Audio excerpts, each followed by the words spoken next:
Welcome to Shore Perspectives, a community feature of WESR Radio, highlighting everyday people sharing a slice of life from their perspective. Hello, my name is Christine Johnson, and I live in Modest Town, Virginia. I remember sometime last century, I've been in Kiwanis since 1996, we had a gentleman who came to our Kiwanis meeting. I remember his opening statement. He stood up in front of our club and asked a question. If there was a book written about your life, would anybody want to read it? And all these years later, that has shaped my entire life. I've got a really great book. It should probably be a movie because it needs some special effects, but it really stuck with me all of these years, and I wish more people would take time to think about that question because it shapes who you are. At one point in her life, Christine was a professional clown. Kiwanis is an international organization. Our main focus is the well-being of children. And with a small club, you have very limited ability, manpower, funding to go out and make a difference.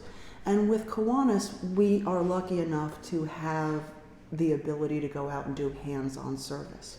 So we were looking for a service project that would make a difference in our community. At the time, I was living in New Jersey, so I was part of the New Jersey District. And the New Jersey District worked hand in hand with Children's Specialized Hospital. And they had a satellite hospital the next town over from me. So it made sense, to work with them. Well, we were watching one day, the news, and the Big Apple Circus was in town. And they had a whole segment on the news about their clown care unit, where they sent these professional clowns into the children's hospitals. Well, we worked hand in hand with Children's Specialized Hospital, so we said, why don't we start hospital clowning? It'll be fun, it's not manpower intensive, and the kids would love it. So we started, we went to classes, we went to conventions, learning how to be clowns. Not that I really needed to learn very much about being a clown. I've always been one, just this was me projecting it. And we went out and started working with autistic children and the children at Specialized Hospital, and found that the colors, the excitement, the noises, we were able to reach these children. Call it a gift, but it also really comes down to caring and loving and showing that you care.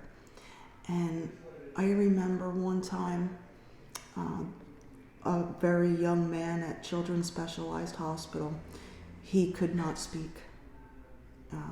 And I was sitting there by his bedside, his mother was there, and my clown name, I was Dr. Kiki.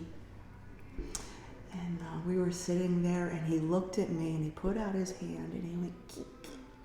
His mother, oh my God, he said your name. This is, and I went twice a month, did my rounds with these children, and I knew how to reach every single one of them in their own way. Then I had a very bad accident myself, and all of a sudden I was not able to get to Children's Specialized Hospital. Well, 4 years later, when I walked in and they heard my voice and saw my face, every last one of them remembered me. Now I know that in their book, I have a whole chapter. To learn more about your local Kiwanis Club, you can look them up online or check out your local Kiwanis Club Facebook page. But Christine's adventures didn't stop there. A more recent chapter in her life involves baking. I have not been a baker. When I moved down here, I got very sick. My thyroid went completely ballistic and ended up being that the only medicine available I was allergic to. So here I am laying on the floor with vertigo, refusing to accept that these medicines are going to take over my life. And I started watching this show called The Great British Bake Off. Oh my goodness. And I'm watching this show and everything looks so good. I'm not a baker. I said, there's no way whatsoever I can do that.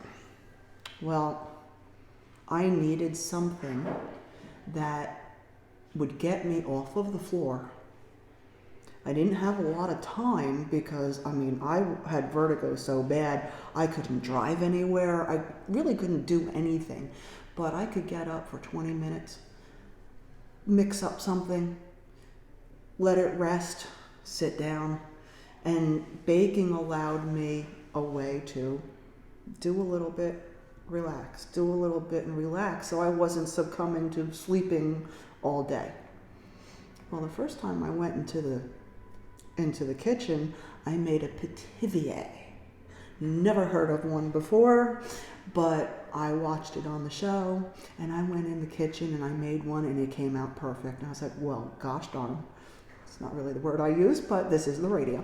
So I was like, wow, there's something about this. So I went in, I got me another recipe, and it turned out perfect. I was like, I'm onto something here. Right now, I make owls and eagles and Fender Stratocasters and motorcycles, whatever you want out of bread, whatever flavor you want. I refuse to give up. And as a reward, I was given this wonderful way to express my creativity and make people happy. First and foremost, believe in yourself. Don't let anybody ever tell you who you should be, because they're not you. And only you know who you are and what you can do. Don't let anybody else tell you what you should or shouldn't do. You're going to know instinctively because you're you. And just believe in it. This has been Shore Perspectives. For WESR Radio, I'm Kelly Gaskell.